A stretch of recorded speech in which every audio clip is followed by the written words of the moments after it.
అది దేవాపురం అనే ఒక చిన్న గ్రామం. ఆ గ్రామంలో ఒకరోజు రాత్రి సమయం నిద్రపోతున్న రజనీకు ఒక శబ్దం వినపడుతుంది. రజనీ, రా రా నా దగ్గరకు, త్వరగా రా, నేను నిన్ను పిలుస్తున్నాను రజనీ, త్వరగా రా.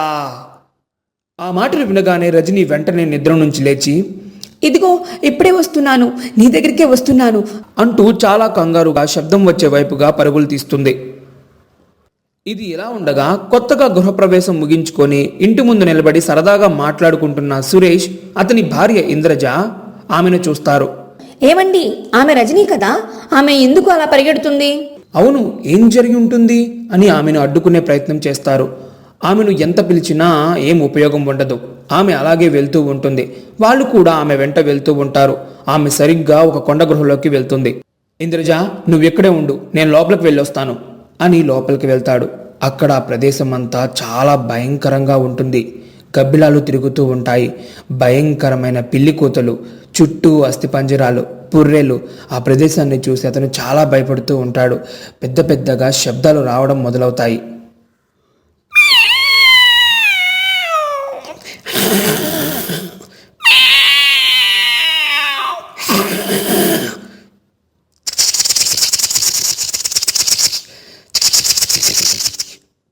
ఆ భయంకరమైన శబ్దాలకు సురేష్ చాలా కంగారు పడతాడు. ఇంతలో ఒక్కసారిగా ఒక చోట మంట మండుతుంది. దాన్ని చూసిన సురేష్కి మరింత భయం కలుగుతుంది. ఆ మంట వెలుగులో ఒక భయంకరమైన రూపం కనబడుతుంది. అది ఎవరో కాదు, చేతబడి చేసే మంత్రగత్తె. ఆమె తన చేతిలో ఉన్న మాయాకర్రతో సుశీలను చూపిస్తూ, రా సుశీలా, దగ్గరకురా అంటూ ఆమెను మంటల్లోకి లాక్కుంటుంది. అదంతా చూస్తూ భయపడుతున్న సురేష్ కొంచెం పక్కకు వెళ్ళి ఏం జరుగుతుందో అన్నట్టుగా చూస్తూ ఉంటాడు.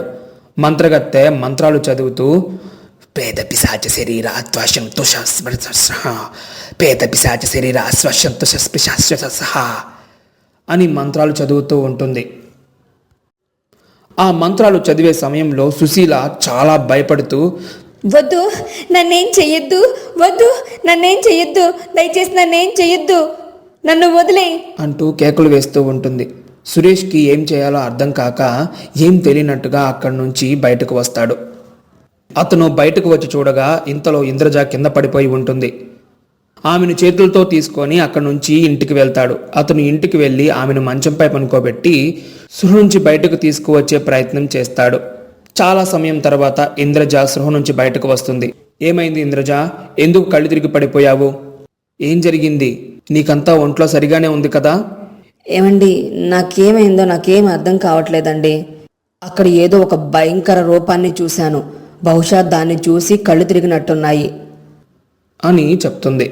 సురేష్ దాని గురించి ఏం మాట్లాడకుండా, సరే నువ్వు బాగా అలసిపోయినట్టున్నావు, విశ్రాంతి తీసుకో అని అంటాడు. ఏమండి, సుశీల్కి ఏమైంది? ఆమె బాగానే ఉంది కదా? ఆమె బాగానే ఉంది, కానీ నువ్వు విశ్రాంతి తీసుకో అని చెప్పి అక్కడి నుంచి బయటకు వస్తాడు. ఇక అతను చాలా వేగంగా అక్కడి నుంచి మళ్ళీ ఆ గృహ వైపు పరిగెడతాడు. తీరా అక్కడికి వెళ్ళి చూస్తే అక్కడ ఎవరూ ఉండరు. సురేష్కి ఏమీ అర్థం కాదు. చాలా కంగారు పడుతూ ఉంటాడు. ఇంతలో ఒక భయంకరమైన శబ్దం వినపడుతుంది. వెళ్ళిపో, మర్యాదగా ఇక్కడి నుంచి వెళ్ళిపో, మర్యాదగా నీకే చెప్తున్నాను, వెళ్ళిపో అని శబ్దం రావడంతో మొదట కంగారు పడతాడు సురేష్.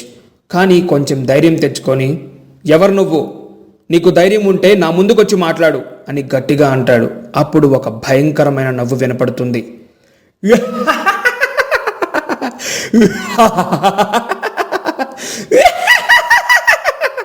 ఆ నవ్వులు వినడానికి చాలా కఠినంగా ఉంటాయి. సురేష్కి చాలా భయం వేసి అక్కడి నుంచి పరిగెడతాడు. ఇంటికి వెళ్ళిన తర్వాత అక్కడ ఏం జరిగింది అనే దాని గురించి ఆలోచిస్తూ ఉంటాడు సురేష్. చూస్తుండగానే తెల్లవారిపోతుంది. అప్పుడే రజని ఎప్పటిలాగే కూరగాయలు అమ్ముకుంటూ కనబడుతుంది. రావాలమ్మా రావాలి, తాజా తాజా కూరగాయలు, రావాలమ్మా రావాలి, తాజా తాజా కూరగాయలు అంటూ పిలుస్తూ ఉంటుంది. ఆమెను చూసి ఆశ్చర్యపోయిన సురేష్ వెంటనే ఆమెను పిలుస్తాడు. రజని, ఒకసారి ఇలా రా. రజని వస్తున్నానండి అంటూ అతని దగ్గరకు వెళ్తుంది. అతని దగ్గరకు వెళ్ళి, ఏం కూరగాయలు కావాలి బాబు గారు?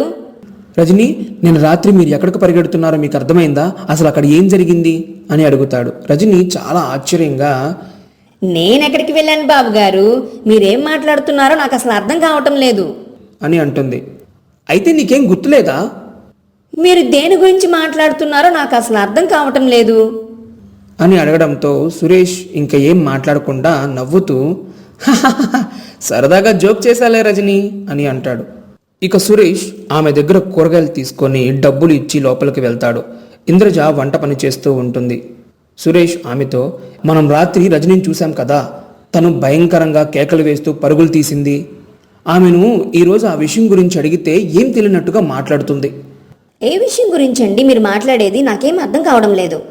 సురేష్ చాలా ఆశ్చర్యపోతూ తన మనసులో, ఏంటి వీళ్ళెవ్వరికి నేను రాత్రి జరిగిన విషయం గుర్తులేదా? నాకు చాలా ఆశ్చర్యంగా ఉంది అనుకుంటూ భార్యతో, హహహ, సీరియల్ గురించి ఏదో చెప్పాలనుకున్నాను, కానీ నీకేదో చెప్తున్నాను మీరు ఏం మాట్లాడుతున్నారో మీకైనా అర్థమవుతుందో లేదో అని తన పని తను చేసుకుంటూ ఉంటుంది. ఆ విషయం గురించి చాలా కంగారు పడుతూ ఉంటాడు. సురేష్ తనలో తాను మాట్లాడుకుంటూ, అసలు ఏంటిది, నాకే చాలా ఆశ్చర్యంగా ఉంది, అసలు ఏం జరుగుతుందో అర్థం కావటం లేదు.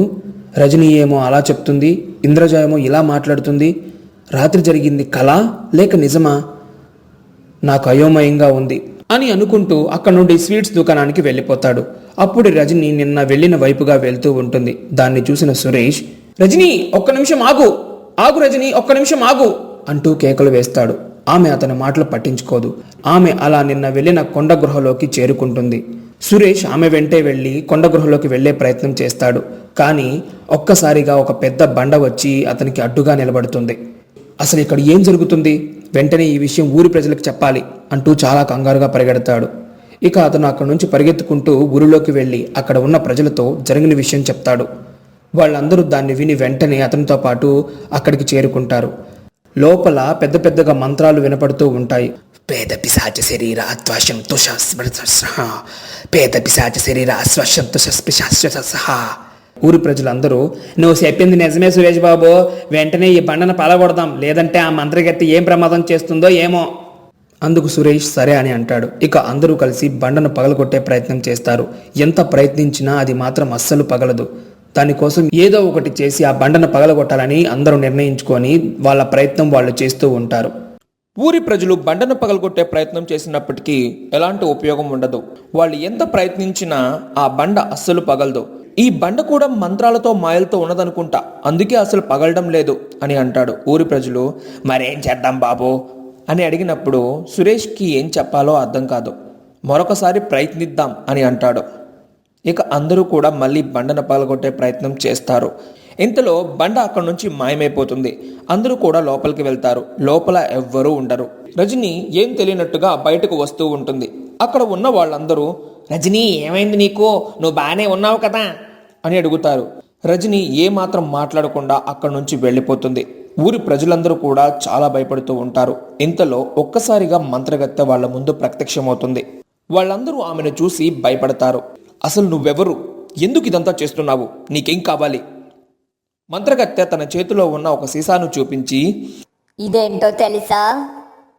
ఈ ఊరిని నాశనం చేయడానికి వచ్చిన పిచాచి, దానిని నేను బంధించాను.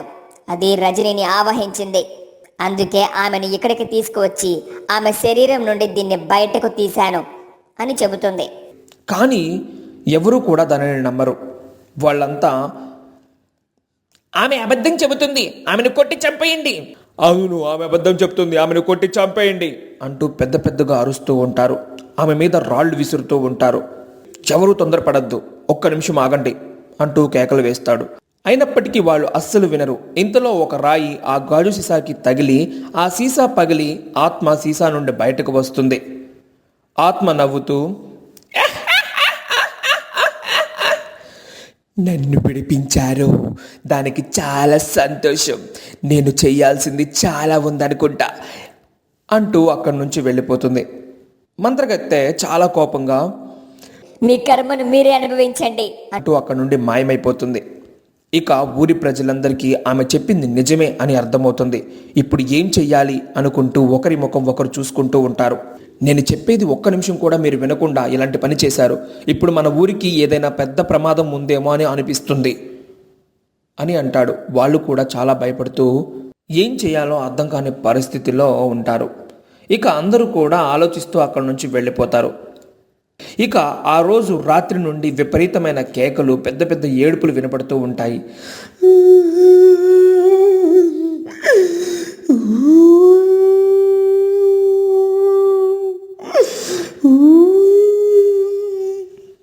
ఆ శబ్దాల వల్ల ఊరి ప్రజలకు నిద్ర కూడా ఉండదు. అందరూ చాలా భయపడుతూ ఉంటారు. అప్పుడే సురేష్ నిద్ర లేచి ఏదో జరగబోతుంది అని చాలా హడావిడిగా అక్కడి నుంచి ఆ గృహ బయటకు వెళ్తాడు.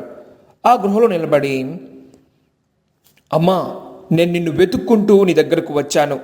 నేను నిన్ను నమ్ముతున్నాను. అమ్మా, నేను నిన్ను నమ్ముతున్నాను. నేను అమ్మ అని నిన్ను పిలిచాను. దయచేసి ఊరిని కాపాడమ్మా అని పెద్ద పెద్దగా పిలుస్తూ ఉంటాడు. అప్పుడు మంత్రగత్తె అక్కడ ప్రత్యక్షమై, చూడు బాబు సురేష్, నువ్వు ఊరిని కాపాడాలనుకున్నావు, అందుకు చాలా సంతోషం. కానీ ఇప్పుడు నా చేయి దాటిపోయింది, నేనేం చేయలేను. అలా అనకండమ్మా, మీరు ఏదైనా చేయగలరు. దయచేసి దీనికి పరిష్కార మార్గం చెప్పండి, నేను తప్పకుండా చేస్తాను. పరిష్కార మార్గం అయితే ఉంది, కానీ అది నీ ప్రాణాలని పణంగా పెట్టాల్సి ఉంటుంది. ఎంత కష్టమైనా నేను చేస్తాను, ఊరి కోసం నేను ఏదైనా చేస్తాను అని అంటాడు.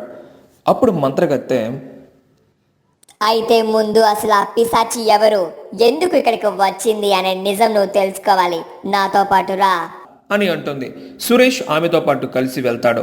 ఇద్దరు కూడా అక్కడి నుంచి మాయమై ఒక పాడైపోయిన కోట దగ్గరకు వెళ్తారు. ఆ కోట చాలా భయంకరంగా ఉంటుంది. దానిని చూసి సురేష్ చాలా భయపడతాడు. భయపడకుండా నాతో పాటు రా అంటుంది. ఇద్దరూ కలిసి కోటలోకి వెళ్తారు. అక్కడికి వెళ్ళిన తర్వాత ఎదురుగా ఒక పెద్ద ఫోటో ఉంటుంది. కనిపిస్తుంది చూసావా, ఆమె మహారాణి ఇప్పుడు పిశాచిగా మారి తిరుగుతుంది. కానీ ఎందుకమ్మా? ఎందుకంటే తనని పెళ్లి చేసుకుంటానని చెప్పిన వాడు పట్టుబట్టల కోసం వెళ్ళాడు. తన ప్రియుడు తిరిగి రాలేదు అని తానే పిచ్చిదానిలా మారి ఊరి మీద తిరిగి తిండి తిప్పులు లేకుండా చనిపోయింది. చనిపోయిన సంగతి ఆమెకు తెలియదు. ఇంకా తన బ్రతికి ఉంది అన్న భ్రమలోనే ఉంది.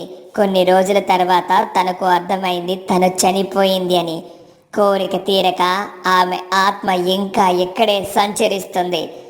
కానీ తనను ప్రేమించిన అతను మరణించి మళ్ళీ జన్మెత్తాడు. అతన్ని వెతుక్కుంటూనే గ్రామాలు తిరుగుతూ ఉంది. ఎలా అయినా అతనిని చంపి తన దగ్గరికి తీసుకురావాలని. అందుకే పెళ్లి కాని ఒక స్త్రీ శరీరంలోకి ప్రవేశించి అతన్ని సొంతం చేసుకోవాలని ప్రయత్నిస్తుంది. అందుకే ఆ రోజు రజనీ శరీరంలోకి ప్రవేశించింది. దానిని తెలుసుకుని నేను రజనీ శరీరం నుంచి ఆమెను బయటకు తీసేశాను. ఇప్పుడు ఆమె మరొక శరీరాన్ని వెతుకుతుంది. ఎందుకంటే రజనీ శరీరంలోకి ఇక తను ప్రవేశించడం అసాధ్యం. నేను అలా చేశాను. ఆమె ఎవరినైనా ఎంచుకోవచ్చు. ఆ మాటలు విన్న సురేష్, అయితే ఊరంతా చాలా ప్రమాదంలో ఉంది. తన ప్రియుడు ఎవరో తనకి తెలిసేంత వరకు ఇలా గ్రామాల చుట్టూ తిరుగుతూనే ఉంటుందిగా. అవును, కానీ ఆ పిశాచికి తన ప్రియుడు ఎవరో తెలుసుకోవడానికి పెద్ద సమయం పట్టదు. ఎందుకంటే దానికి శక్తులు పెరిగిపోయాయి కాబట్టి. ఇంతకి తన ప్రియుడిని చూపించలేదు అతని చిత్రం కూడా ఎక్కడో ఉంటుంది అని వెతుకుతూ ఉంటారు.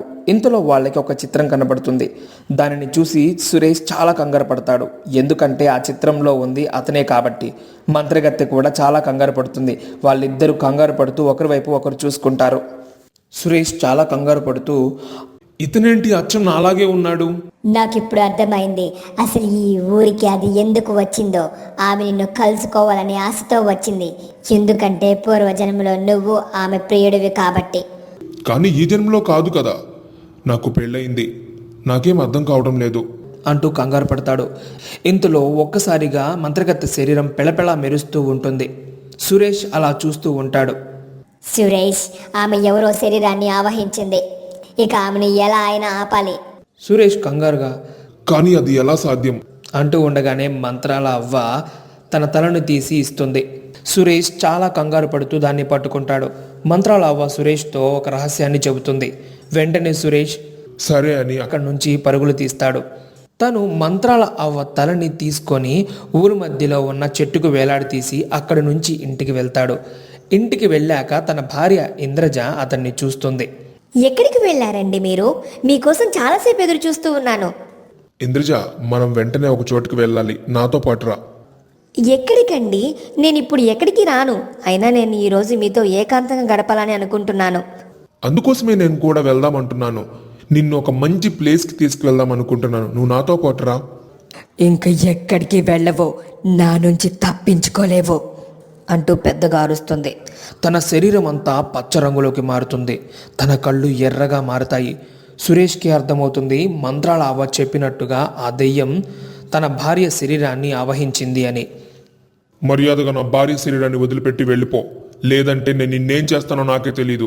నీ భార్య అంటున్నావేంటి? మరి నేనెవరు? ఎన్నో సంవత్సరాల క్రితం మనిద్దరం ప్రేమించుకున్నాం, పెళ్లి కూడా చేసుకుందాం అనుకున్నాం కదా. నువ్వు మళ్ళీ నా కోసం తిరిగి వస్తావని ఎదురు చూస్తూ ఉన్నాను. ఇక రాకపోవడంతో నిన్ను వెతుక్కుంటూ వచ్చాను. నిన్ను చంపి నాతో పాటు తీసుకువెళ్తాను అంటూ తన గొంతు పట్టుకుంటుంది. వెంటనే సురేష్ మంత్రాల అవ్వ చెవిలో చెప్పిన మంత్రాన్ని చదవడం మొదలు పెడతాడు. ఆ మంత్ర శబ్దాలకి ఇంద్రజ రూపంలో ఉన్న దెయ్యం వణికిపోతుంది. తన శరీరాన్ని వదిలిపెట్టి దెయ్యం బయటకు వస్తుంది. దెయ్యం పెద్దగా ఏడుస్తూ, వద్దు, ఆ మంత్రాలు చదవద్దు, వద్దు, ఆ మంత్రాలు చదవద్దు అంటూ పెద్ద పెద్దగా కేకలు వేస్తూ ఉంటుంది. సురేష్ మంత్రాలు చదువుతూ తనని అదుపు చేస్తూ ఊరి మధ్యలో ఉన్న మంత్రాల అవ్వ తల దగ్గరకు తీసుకువెళ్తాడు. వెంటనే మంత్రాల అవ్వ కళ్ళు తెరుస్తుంది. పెద్ద నోరుతో అమాంతం దాన్ని మింగేస్తుంది. ఆ తర్వాత తల అక్కడి నుంచి మాయమైపోతుంది. సురేష్ పరిగెత్తుకుంటూ ఇల్లు చేరుకుంటాడు. ఇంద్రజ ఏడుస్తూ ఉంటుంది. నాకేమైందో, ఏం జరిగిందో నాకు అర్థం కావట్లేదు. మీరు ఏ విషయం నాకు చెప్పడం లేదు. నాకేమైంది అని అడుగుతుంది. అప్పుడు తను జరిగిన విషయం అంతా చెబుతాడు. ఆ మాటలు ఉన్న ఇంద్రజ చాలా భయపడుతుంది. ఇది ఎలా ఉండగా మాయమైపోయిన మంత్రాల అవ్వ తల కోటలో ప్రత్యక్షమవుతుంది. ఇక ఆమె తన శరీరాన్ని పొంది తన నోటి నుంచి దెయ్యాన్ని బయటకు కక్కుతుంది. దెయ్యం మాట్లాడుతూ, ఎందుకు నన్ను ఇక్కడికి తీసుకొచ్చావు? నన్ను వదిలిపెట్టు. నేను అతనితో సంతోషంగా బ్రతకాలనుకుంటున్నాను. దయచేసి నన్ను వదిలిపెట్టు. అది ఎప్పటికీ జరగని పని. నువ్వు ఒక పిశాచివి, అతను ఒక మనిషి. ఏదో జన్మలో మీరు కలిసి ఉన్నారు కదా అని ఈ జన్మలో కూడా అతన్ని సొంతం చేసుకోవడం అనేది సరైనది కాదు. ఇప్పుడు నువ్వు పిశాచివి, ఆ సంగతి గుర్తుపెట్టుకో. నా మాట విను, నాకు సహాయం చేయి. భూమి మీద నువ్వు ఇలాగే ఉండిపోయి నలుగురికి ఉపయోగపడేలాగా నేను నిన్ను చేస్తాను. అందుకు పిశాచి పెద్దగా నవ్వుతూ, నువ్వు నా గురించి ఏమనుకుంటున్నావు? ఎంతో కాలంగా అతని కోసం ఎదురు చూస్తున్నాను. నన్ను అతని నుంచి ఎవరూ వేరు చేయలేరు, దేవుడు కూడా వేరు చేయలేడు అని పెద్దగా నవ్వుతుంది. అందుకు మంత్రాల అవ్వకు చాలా కోపం వచ్చి మంత్రాలు చదవడం మొదలు పెడుతుంది. పేద పిశాచ కంకణ శక్తులు విఫలమవు శక్తులు, ఆ శక్తి స్వరూప శక్తి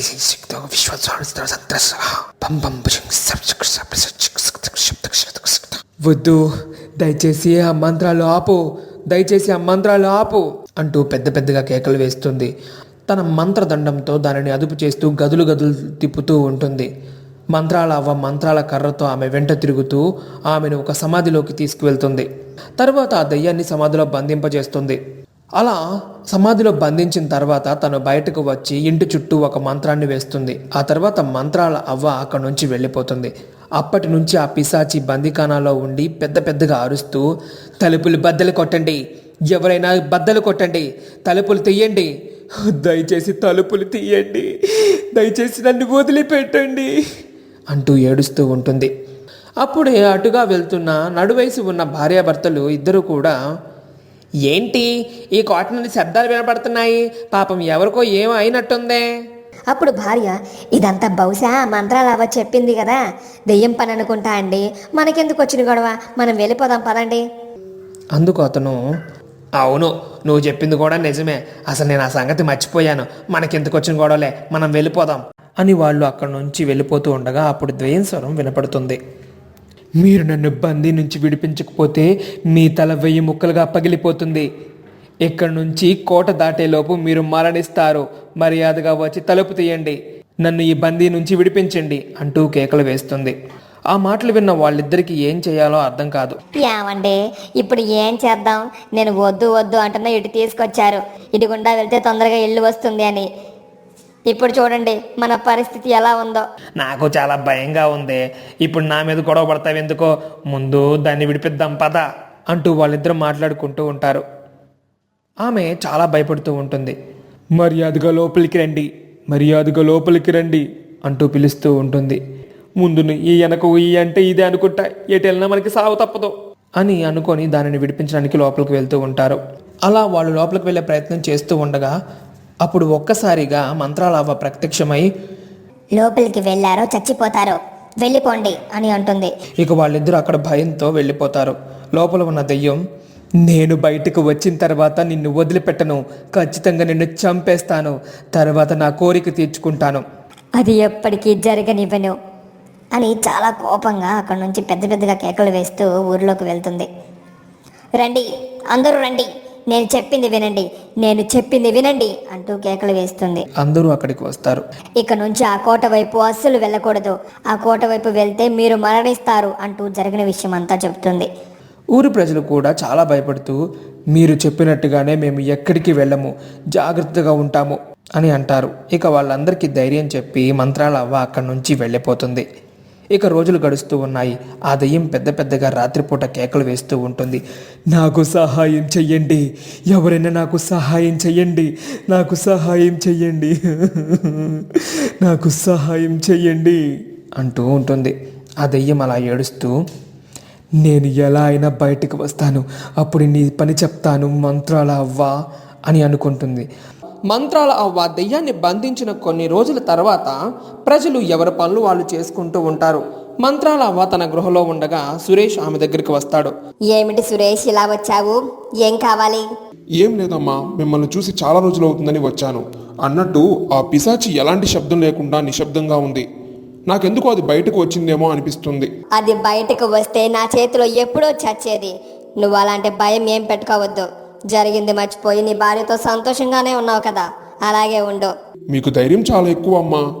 మీకు ఎంత ధైర్యం ఉన్నా ఎందుకన్నా మంచిది ఆ పిశాచితో జాగ్రత్తగా ఉండండి, అది మిమ్మల్ని ఖచ్చితంగా చంపేస్తుంది అని పెద్దగా నవ్వుతూ కర్రతో సురేష్ని గట్టిగా కొడుతుంది. సురేష్ ఒక్కసారిగా కింద పడిపోతాడు. వెంటనే సురేష్ దెయ్యంగా మారిపోతాడు.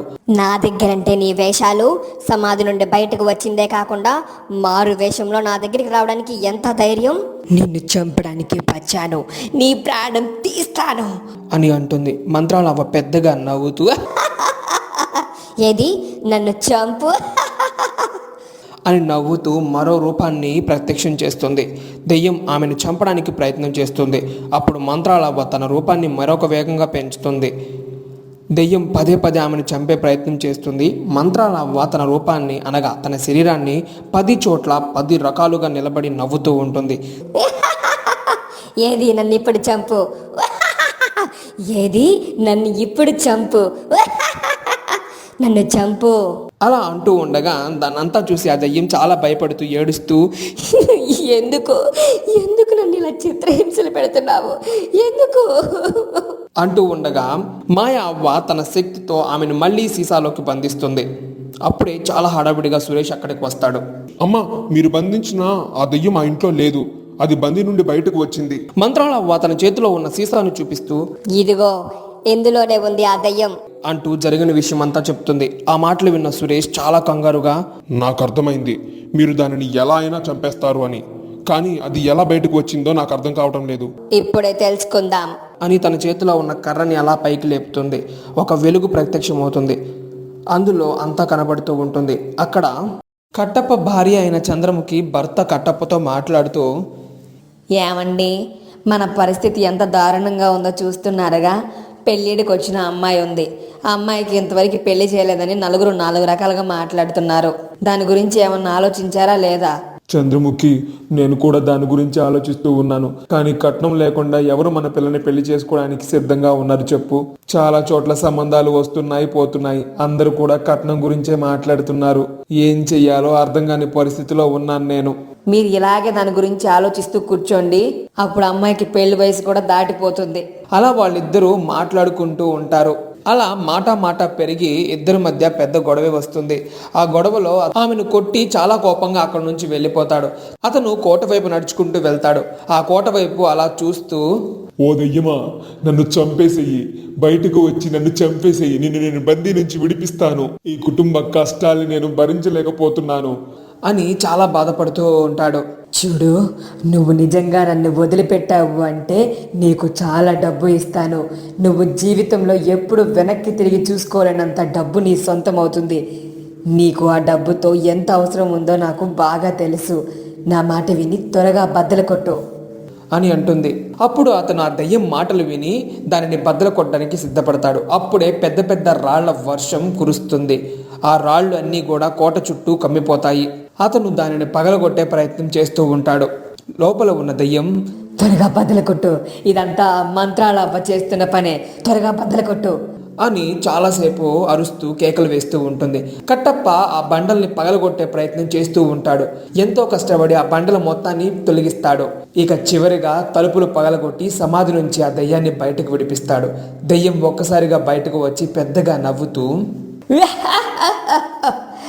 ఈరోజు నిండు అమావాస్య, ఈరోజు నేను ఒకరి రక్తం తాగాను అంటే నాకు అపూర్వమైన శక్తులు వస్తాయి.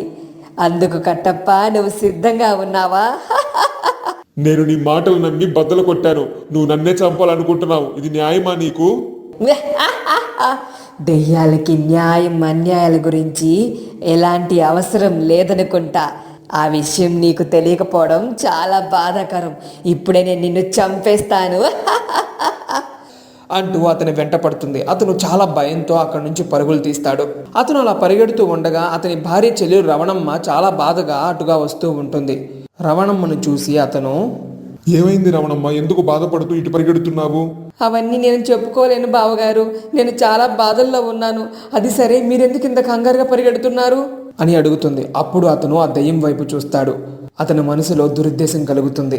ఓ దయ్యమా, ఇదిగో తనని చంపేసి త్వరగా నాకు డబ్బు ఇవ్వు అని అంటాడు. రవణమ్మ చాలా భయపడుతూ ఉంటుంది. ఎవరైనా నాకు పర్వాలేదు, ఇప్పుడు నాకు రక్తం కావాలి అంటూ రవణమ్మ మీద పడి రక్తం తాగి ఆమెను చంపేస్తుంది. ఆ తర్వాత చాలా డబ్బుని కట్టప్పకు ఇస్తుంది. కట్టప్ప ఆ డబ్బు తీసుకొని అక్కడి నుంచి సంతోషంగా వెళ్తాడు. కట్టప్ప అక్కడి నుంచి వెళ్ళిపోయిన తర్వాత దెయ్యం తనలో తాను చాలా సంతోషపడుతూ ఇప్పుడు నా శక్తులు అధికమయ్యాయి, ఇదే మంచి సమయం, నేను బయటకు వచ్చాను అంటే మంత్రాల అవ్వ బ్రతికి ఉండకూడదు, ఇప్పుడే దాని అంతం చేస్తాను అని అనుకొని సురేష్ రూపంలోకి మారుతుంది. ఇక సరాసరి మంత్రాల అవ్వ దగ్గరకు వెళ్తుంది.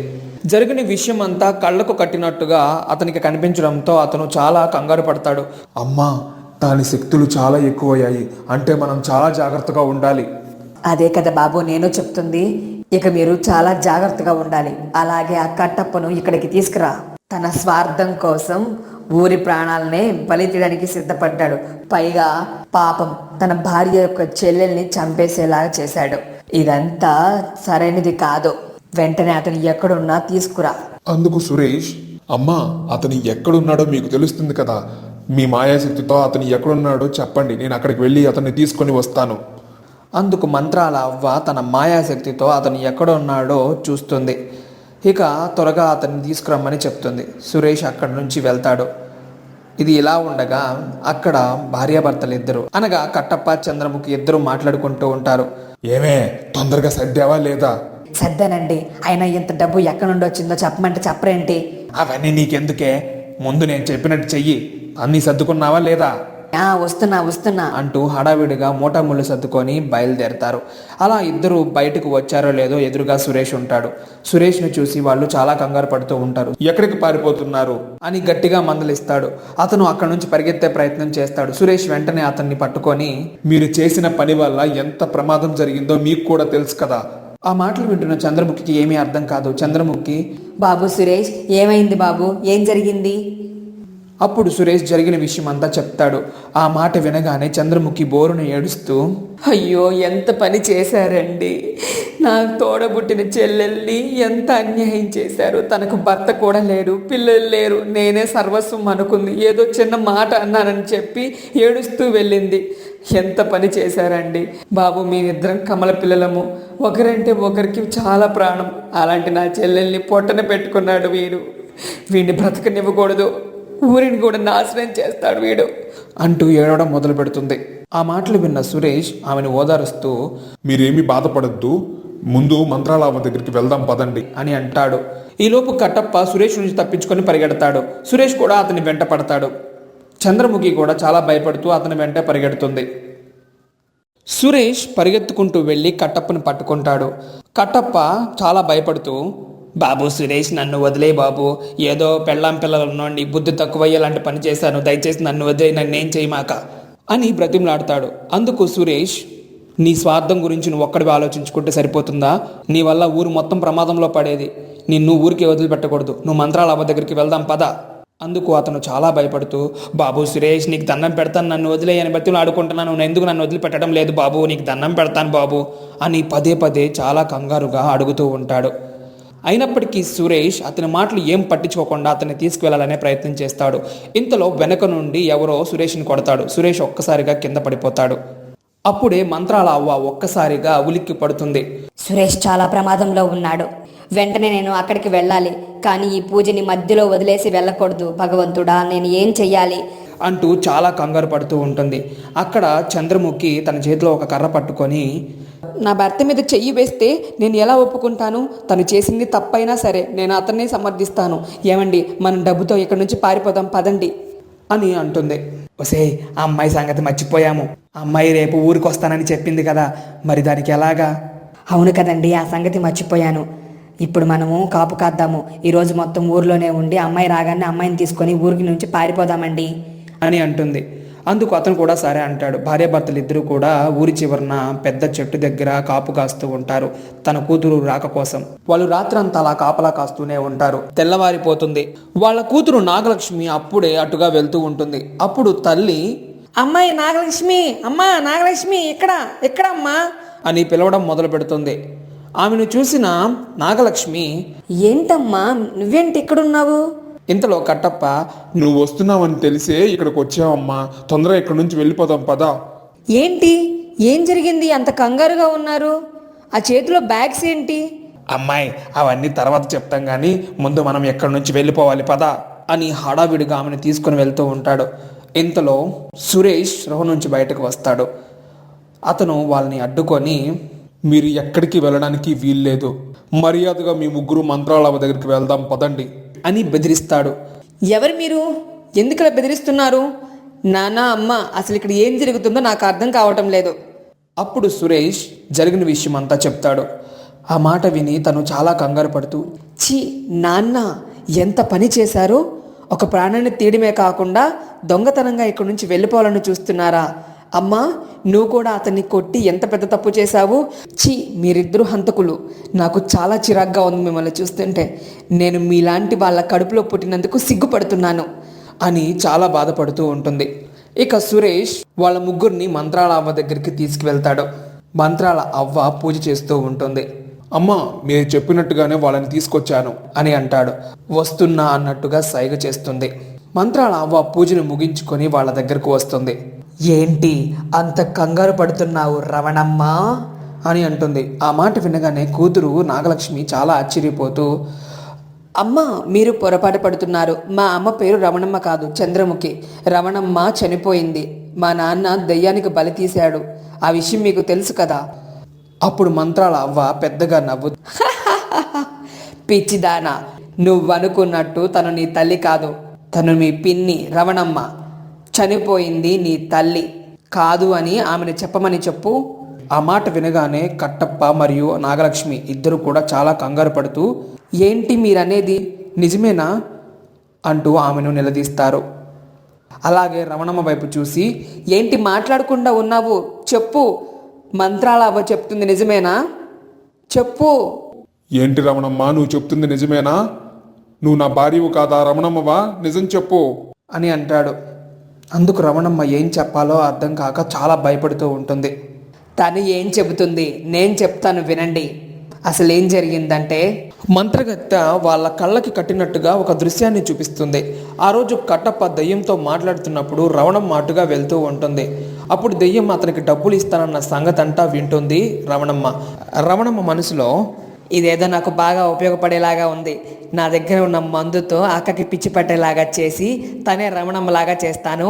నేను అతని భార్యలాగా నటిస్తాను అని అనుకొని ఆమె దగ్గరకు వెళ్తుంది. చంద్రముఖికి ఒక పదార్థాన్ని గ్లాసులో కలిపి ఇచ్చి తాగమని చెప్తుంది.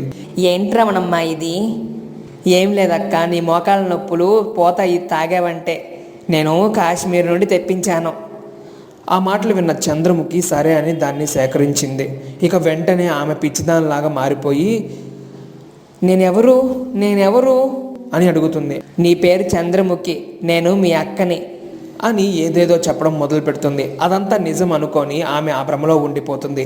అప్పుడు చంద్రముఖి రమణమ్మ చంద్రముఖిలాగా మార్చేస్తుంది రమణమ్మ.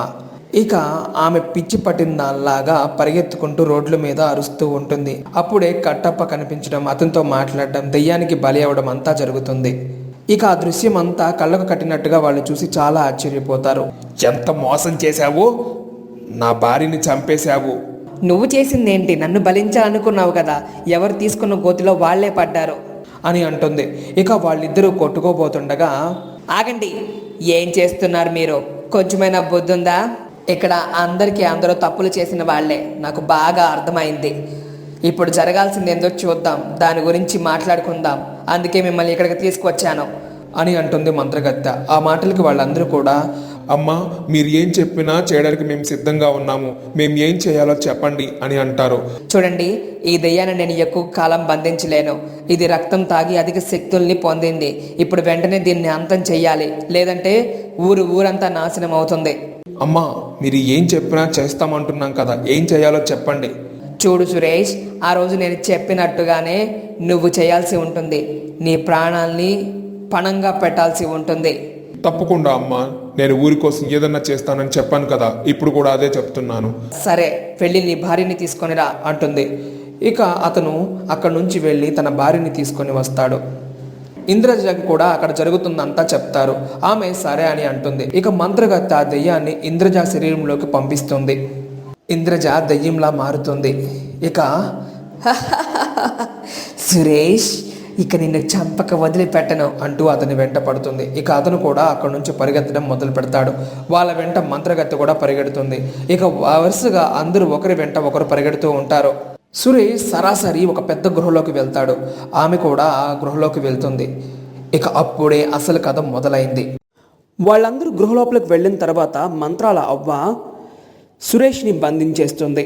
అక్కడ ఏం జరుగుతుందో అర్థం కాకుండా చూస్తూ ఉంటారు మిగిలిన వాళ్ళందరూ కూడా. ఏ పిశాచి, ఇదిగో నీకు కావాల్సింది సురేషే కదా, అతన్ని చంపు, అతన్ని త్వరగా చంపు. ఆ మాటలకి పిశాచి, ఏంటి ఈరోజు చాలా కొత్తగా ఉన్నావు? చంపు చంపు అని అంటున్నావు. ఏం కావాలి నీకో? నాకేమీ అవసరం లేదు, నీకు సురేష్ కావాలి కదా, త్వరగా సురేష్ని చంపు, నాకు కూడా అదే కావాలి. ఇదేందో చూడ్డానికి చాలా విచిత్రంగా ఉంది. నేను చంపను, సురేష్ని తీసుకొని వెళ్తాను అని సురేష్ని అక్కడి నుండి తీసుకొని మాయమయ్యే ప్రయత్నం చేస్తుంది. కానీ అది అక్కడి నుంచి మాయమైపోలేక ఏం జరుగుతుంది నాకు అంటూ చాలా భయపడుతూ ఉంటుంది. ఇంతలో చుట్టూరు మంటలు కమ్ముకుంటాయి. ఆ మంటలో నుంచి సురేష్ని మరియు ఇంద్రజాని మంత్రాల అవ్వ కాపాడుతుంది. ఇక ఆ దెయ్యం ఒకటి మంటల్లో చిక్కుకొని పెద్దగా అరుస్తూ ఉంటుంది. ఏంటిదంతా? దయచేసి నన్ను వదిలిపెట్టు మంత్రాల అవ్వ, నిన్ను చంపేస్తాను అంటూ పెద్దగా కేకలు వేస్తూ ఉంటుంది. మంత్రాల అవ్వ మాత్రం మీరందరూ ఇక్కడి నుంచి వెళ్ళిపోండి, ఇక ఇది ఎప్పటికీ బయటకు రాదు అని అంటుంది. వాళ్ళందరూ కూడా అక్కడి నుంచి వెళ్ళిపోతారు. ఇక మంత్రాల అవ్వ దానిని అంతం చేసి అక్కడి నుంచి తను కూడా బయటకు వస్తుంది. ఇక అందరూ కూడా చాలా సంతోషపడుతూ ఉంటారు. మంత్రాల అవ్వ ఇక ఆ పిశాచి ఎప్పటికీ తిరిగి రాదు, ఊరికి పట్టిన దరిద్రం అంతా వదిలిపోయింది. సురేష్, ఇప్పుడు ఒక చిన్న పని చేస్తే ఏంటో చెప్పండి అమ్మా, నేను చేస్తాను. నీ రక్తాన్ని కొంచెం ఈ కోట చుట్టూ చల్లు అని అంటుంది. సురేష్ సరే అని చెప్పి తన రక్తాన్ని అక్కడ చిందించి తర్వాత అక్కడి నుంచి అందరూ కూడా తిరిగి వెళ్ళిపోతారు. మంత్రాల అవ్వ ఇంకా దయ్యం పీడ వదిలిపోయింది, ఊరంతా సంతోషంగా సంబరాలు జరుపుకోండి అని అక్కడి నుంచి మాయమైపోతుంది. ఇక ఊరి ప్రజలందరూ కూడా దెయ్యం అంతరించిపోయింది అని సంతోషంగా సంబరాలు జరుపుకుంటూ ఉంటారు. ఇక కథ సుఖాంతం అయ్యింది అనుకునే లోపు ఆ దెయ్యం దూరంగా నిలబడి చూస్తూ నేను అంతమైపోయాను అని మీరు అనుకుంటే ఎలా? నేను నటించాను అంతమైపోయినట్టుగా. నేను అంతమవ్వను. సురేష్ని చంపేంత వరకు నేను పోరాడుతూనే ఉంటాను. సురేష్ ఎప్పటికీ నావాడే అని నవ్వుకుంటూ ఉంటుంది. దెయ్యం బయటకు వచ్చిన కొన్ని రోజుల వరకు ఊరి ప్రజల్ని ఆ దెయ్యం ఏమీ చేయదు. ఊరి ప్రజలందరూ కూడా ఆ దెయ్యం అంతమైపోయిందనే నమ్ముతారు. అలా ఉండగా ఒకరోజు ఒక బావి దగ్గర దెయ్యం కూర్చొని ఉంటుంది. అటుగా భార్యాభర్తలు ఇద్దరు వస్తారు. వాళ్ళెవరో కాదు, కట్టప్ప, అతని భార్య చంద్రముఖి. ఇద్దరు అలా నడుచుకుంటూ వస్తూ ఉండగా దెయ్యం, చాలా రోజులైంది మిమ్మల్ని చూసి, ఇలా వస్తున్నందుకు చాలా సంతోషంగా ఉంది నాకు అని అంటుంది.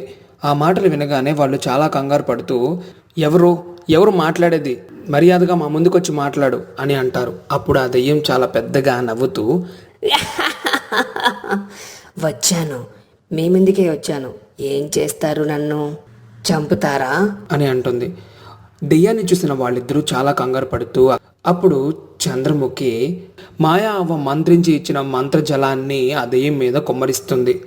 వెంటనే ఆ దెయ్యం అక్కడి నుంచి మాయమైపోతుంది. ఇక భార్యాభర్తలు ఇద్దరు కూడా చాలా హడావిడిగా మంత్రాల అవ్వ దగ్గరకు వెళ్తారు. మంత్రాల అవ్వతో జరిగిన విషయాన్ని చెబుతారు. మంత్రాల అవ్వ చాలా ఆశ్చర్యపోతూ, ఏంటి మీరు చెప్తుంది, నాకు అర్థం కావట్లేదు, నిజం చెప్పండి, ఆ దెయ్యం ఎలా బయటకు వచ్చింది? మాకేం తెలుసమ్మా, మేము చూసిందే కదా మీకు చెప్తున్నాము. అసలు ఆ దెయ్యం ఎక్కడి నుంచి వచ్చిందో, మళ్ళీ ఎలా వచ్చిందో అర్థం కావటం లేదు. మీరైతే ఆ దెయ్యం బాధ వదిలిపోయిందని చెప్పారు కదా, మళ్ళీ అది దాపరించింది అని అంటాడు. అయితే ఆ దెయ్యం మిమ్మల్ని కూడా చంపుతుందనుకుంటా అని అంటుంది. వాళ్ళిద్దరూ చాలా కంగారుగా, ఏంటమ్మా నువ్వు అలా మాట్లాడుతున్నావు, మమ్మల్ని కాపాడటానికి నువ్వు ఉన్నావు కదా, అందుకే నీ దగ్గరికి వచ్చాము. అందుకు ఆమె దెయ్యం రూపంలోకి మారి, మీ మంత్రాల అవ్వ ఎప్పుడో చచ్చింది, అదిగో అక్కడ కనబడుతుందా వేలాడుతూ అని మంత్రాల అవ్వని చూపిస్తుంది. మంత్రాల అవ్వ ఒక చెట్టుకి వేలాడుతూ ఉంటుంది. దానిని చూసి వాళ్ళు చాలా భయపడతారు. ఇక వాళ్ళిద్దరూ అక్కడి నుంచి తప్పించుకునే ప్రయత్నం చేస్తారు. దెయ్యం వాళ్ళిద్దరిని కూడా చంపేస్తుంది. ఇక ఆ దెయ్యం మంత్రాల అవ్వ రూపంలోకి మారి సురేష్ దగ్గరకు దెయ్యం మంత్రాల అవ్వ రూపంలో సురేష్ దగ్గరకు వెళ్ళిన తర్వాత సురేష్ మంత్రాల అవ్వని చూసి, ఏంటమ్మా ఇలా వచ్చారు, ఏమైంది అని అడుగుతాడు. చాలా ముఖ్యమైన పని మీద వచ్చాను బాబు, నీతో మాట్లాడాల్సి ఉంటుంది అని అంటుంది. ఆ మాటలకి సురేష్ సరే అని అంటాడు. ఇద్దరు కలిసి అక్కడే ఉన్న పెరట్లో చెట్టు కింద మాట్లాడుకుంటూ ఉంటారు. అప్పుడు సురేష్, ఏంటమ్మా ఏం జరిగింది అని అడుగుతాడు. సురేష్, నీతో ముఖ్యమైన పని ఉందని చెప్పాను కదా, అదిగో ఆ చెట్టు పైన చూడు అని అంటుంది. వెంటనే ఆ దెయ్యం సురేష్ గొంతు పట్టుకుంటుంది. ఇక దెయ్యం రూపంలోకి మారి, ఈ రోజు నిన్ను చంపకుండా వదిలిపెట్టను సురేష్ అంటూ అతన్ని గట్టిగా పట్టుకుంటుంది. ఇంతలో మంత్రాల అవ్వ అక్కడ ప్రత్యక్షమవుతుంది. దానిని చూసి దెయ్యం చాలా ఆశ్చర్యపోతూ, నువ్వు ఎలా బ్రతికొచ్చావు, ఆపండి, ఇదంతా నా వల్లే కదా, నేనే లేకపోతే ఇదంతా జరగదు కదా, రా అంటూ ఆ దెయ్యాన్ని తీసుకొని బావిలో దూకేస్తాడు. సురేష్ బావిలో దూకిన వెంటనే మంత్రాల అవ్వ తన మాయాశక్తితో ఆ బావిని కప్పేస్తుంది. ఆ తర్వాత తన మాయాశక్తితో సురేష్ని బయటికి రప్పిస్తుంది. ఇక దెయ్యం లోపల పెద్ద పెద్దగా అరుస్తూ, నన్ను మళ్ళీ మోసం చేశారా, మిమ్మల్ని వదిలిపెట్టను అంటూ కేకలు వేస్తుంది. ఏంటమ్మా ఇలా అయితే ఎలా చెప్పండి, ఇక పదే పదే దెయ్యం బయటకు వస్తూనే ఉంటుంది, మళ్ళీ ప్రజల్ని ఎలా కాపాడుకోగలని చెప్పండి. ఇక దీనికి శాశ్వత పరిష్కారం నేను వెతికాను, నేను చెప్పినట్టు చెయ్యండి అని అంటుంది. ఇక సరే అని అంటాడు సురేష్. ఊరి ప్రజలందరూ కూడా అక్కడికి చేరుకుంటారు. మంత్రాల అవ్వ ఊరి ప్రజలతో ఒక మంత్రాన్ని జపించమని చెప్తుంది. అందరూ కూడా మంత్రాన్ని జపిస్తూ ఉంటారు. కొంత సమయానికి దెయ్యం పెద్ద పెద్దగా కేకలు వేస్తూ అనంతలోకంలో కలిసిపోతుంది. ఇక మంత్రాల అవ్వ వాళ్లతో, ఇక ఎప్పటికీ అది తిరిగి రాదు, పంచభూతాల్లో ఆ పిశాచి కలిసిపోయింది, ఇక మీరు సంతోషంగా ఉండొచ్చు అని అంటుంది. ఇక ఊరి ప్రజలు కూడా చాలా సంతోషపడతారు. ఇక ఆ రోజుతో దెయ్యం పీడ వదిలిపోయింది. పిశాచి వికృత చేష్టలు అంతమైపోయినందుకు వాళ్ళు చాలా సంతోషపడతారు. ఇక రోజులు గడుస్తూ ఉన్నాయి. కొన్ని రోజుల తర్వాత వయసు మీద పడడంతో మంత్రాల అవ్వ కూడా మరణిస్తుంది. తను మరణిస్తూ సురేష్తో, చూడు సురేష్, ఆ దెయ్యం మళ్ళీ ఎప్పటికీ తిరిగి రాదు. ఒకవేళ ఇలాంటి పిశాచులు మళ్ళీ తిరిగి వస్తే నువ్వు వాటిని ఎదుర్కోగలగాలి. అందుకే నీకు ఒక మంత్రాన్ని ఉపదేశిస్తున్నాను, దానిని బాగా గుర్తుపెట్టుకో అని సురేష్కి ఒక మంత్రాన్ని చెబుతుంది. సురేష్ దానిని బాగా గుర్తుపెట్టుకొని జపిస్తాడు. ఇక చూస్తూ ఉండగానే మంత్రాల అవ్వ మరణిస్తుంది. ఇక రోజులు గడుస్తున్నాయి. ఊరిని కాపాడడానికి సురేష్ ఉంటాడు. ఇక ఊరి ప్రజల ధైర్యం అంతా సురేషే. అలా రోజులు సాగిపోతూ ఉంటాయి. ఇంతటితో కథ సుఖాంతమవుతుంది.